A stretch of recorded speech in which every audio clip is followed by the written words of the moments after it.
Hi అండి, అందరికీ నమస్తే. నేను మీ లక్ష్మి. మన ఫాలోవర్స్ అయితే లైక్ కొట్టండి, షేర్ చేయండి, కామెంట్ చేయండి. కొత్తగా ఎవరైనా ఈ వీడియో చూస్తుంటే ఖచ్చితంగా ఫాలో చేయండి, ప్లీజ్ సపోర్ట్ చేయండి. టారో రీడింగ్స్ అనేది యాదృచ్ఛికం కాదండి. మీ లైఫ్లో మీకు జరగవలసిన ఏదన్నా ఉన్నప్పుడే ఈ రీడింగ్స్ అనేది మీ దగ్గరికి వస్తాయి. యాదృచ్ఛికంగా ఎవరికి టారో రీడింగ్స్ అనేవి కనిపించవండి.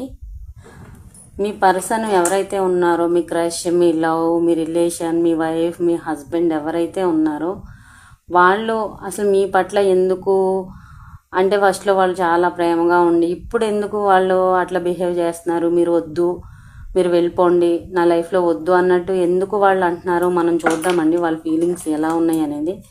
నేను కార్డులు షఫిల్ చేస్తున్నప్పుడు మీ పార్ట్నరు, మీ లవరు, మీ క్రష్ ఎవరైతే ఉన్నారో వాళ్ళ పేరు 3 సార్లు తలుచుకోండి. వాళ్ళు మీ ముందు ఉన్నట్టు, మీ ముందు కూర్చున్నట్టు, మీతో మాట్లాడుతున్నట్టు ఊహించుకోండి. మీ పర్సన్ ఎవరైనా కానీ మీరు ఊహించుకోండి. ఖచ్చితంగా ఈ రీడింగ్ అనేది మీకు రెజినేట్ అవుద్ది. ఇవి జనరల్ రీడింగ్స్ అండి. పర్సనల్ రీడింగ్స్ కావాలంటే ఛార్జబుల్. చూద్దామండి అసలు మీ పర్సన్ మీ గురించి ఎందుకు మీ పట్ల ఇలా ఉంటున్నారు, వాళ్ళు ఎందుకు ఇలా సడన్గా మారిపోయారు మనం చూద్దాము. Please angels, please spirits and angels, నా వ్యూవర్స్ ఎవరైతే ఉన్నారో వాళ్ళకి మీరు చెప్పండి వాళ్ళ పర్సన్ ఎందుకు ఇట్లా మారిపోయారు అనేది.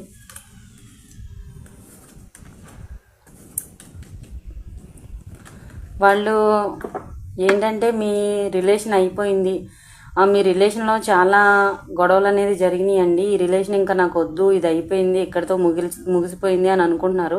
వాళ్ళు కొత్తగా ఏదో రిలేషన్ అయితే స్టార్ట్ చేశారండి. వాళ్ళు అనుకుంటున్నారు అదే డివైన్, ఆ దేవుడు కలిపిన బంధం అని. ఆ రిలేషన్లో చాలా ఎమోషనల్గా ఉన్నారు.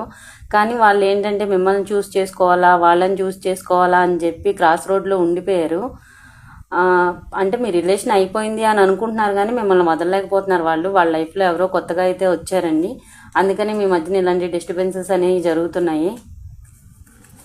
నాకు తెలిసినంత వరకు మీ గురించి మీకు కానీ, మీ గురించి మీ పర్సన్కి కానీ, మీ పర్సన్ గురించి మీకు కానీ ఏవో తెలియని సీక్రెట్స్ ఏవో ఒక్కసారి బయటకు వచ్చి మీ ఇద్దరికి మధ్యన చాలా డ్యామేజ్ జరిగి పరువు పోయే స్థితి వరకు మీరు వెళ్ళినట్టున్నారు. అందుకనే మీ పర్సన్ ఈ రిలేషన్ ఇంకా వద్దు అని చెప్పి ఆగిపోయారు. వాళ్ళ లైఫ్లో వేరే ఎవరినో అయితే చూసుకున్నారండి. వాళ్ళ పట్ల చాలా ఎమోషనల్గా ఉన్నారు. కాకపోతే మిమ్మల్ని అన్యాయం చేయాలి అని అనుకోవట్లేదు, మీకు కూడా ఏదో ఒక దారి చూపించాలి అని అయితే వాళ్ళు ఫీల్ అవుతున్నారు. వాళ్ళకి ఎందుకంటే మీరు చేసిన ఏవో కొన్ని పనుల మూలంగా మనసు అనేది విరిగిపోయింది, ఇంక ఈ రిలేషన్ వద్దు అనుకుంటున్నారు. కాకపోతే మీకు ఏదైనా దారి చూపించాలి అని అయితే అనుకుంటున్నారండి. Thank you, bye.